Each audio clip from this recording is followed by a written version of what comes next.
Hi, my name is Bob, and I bought this Jeep for approximately $5,000. And boy, is it in bad shape. Whoever sold me this Jeep truly ripped me off. What kills me about it is he's some family guy with children, and he sells guns for a living. And boy, he learned his craft really well, how to sell.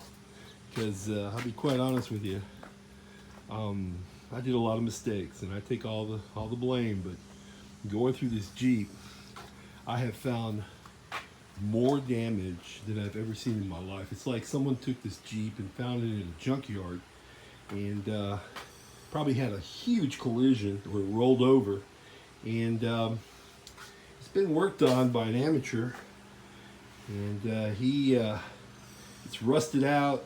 It's really bad. There's no floorboards in it. I had to put floorboards in it. I've had to. The rust is incredible. Thank goodness for a company called Austin Welding. They came down and helped me out. The shackle was broken on the left side, and the company out of Indiana helped me out tremendously by selling me a part that was customized for this Jeep. And after the welder, he got it aligned and tacked it on and welded it, and we took it to an alignment shop, and the alignment took, and it's running pretty good as far as down the street. Then I had to take it to another shop where they ended up finding out that the ball joints and U joints and the tie rod ends in the front were not the right ones for this Jeep. So once they changed that out and it ran even better, as far as steering, then I had to take it to Cole's Automotive over in Van Cleve, Mississippi, where they found out that the transmission was gone, the clutch was gone, and I had to end up buying a refurbished one, and they put it in, and they're really good folks. I highly recommend them for anything as far as Jeeps, cars, trucks, you name it. They're excellent people. Company's been around for probably well over 45 years or 40 years. And they're really, really honest, good, hard-hearted people from Mississippi, and they won't do you wrong. But anyways, I got all that squared away, so now my Jeep runs perfectly mechanically, and by drivetrain, I guess it's solid. But now I'm tackling the body, and I decided to go ahead and do this project myself. Well, to be honest with you, between paint guns and sanders and sanding equipment, paint,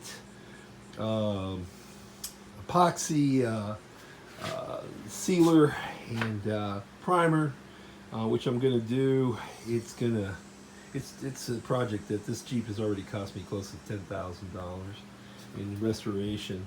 But anyways, like I said before, I take full responsibility. I should have known better. I should have insisted that the owner of this Jeep take it to a mechanic, and he would have inspected it and kind of looked over it and given me the A-OK or nay. But I went ahead and impulsive buyed, and I don't wish the guy any ill, but I will say though, I've met sales guys, and this guy's good. He should stop wasting his time at a gun dealership and start selling Mercedes Benzes or something like that, because I can tell you he's a God-fearing man, as they say in the South.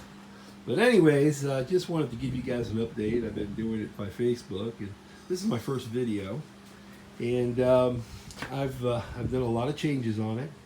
Not to mention the engine. Oh, that's the other thing Cole did for me out of Van Cleve, was they rebuilt the upper portion of the engine. The lifts were gummed up. It's like somebody never changed the oil on this thing.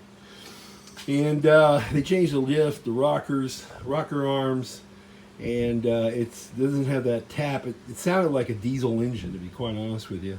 It was so embarrassing. I pulled up to a McDonald's to get some fast food, and one of the guys at the window asked me, he goes, is that a refurbished, you got a diesel in there? I just had to laugh. And but anyways, my neighbors could hear me coming a mile away. Now there's no knock. There's no clicking sound.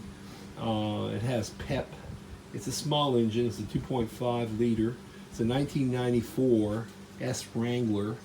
I'm hoping to do all the bondoing and then do the priming and then have a one-stage paint that I'm going to go ahead and shoot.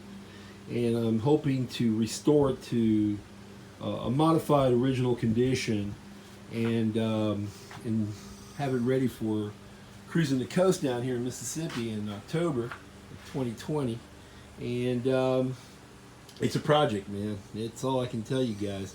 It has a 3.5-inch lift, 33-inch tires, and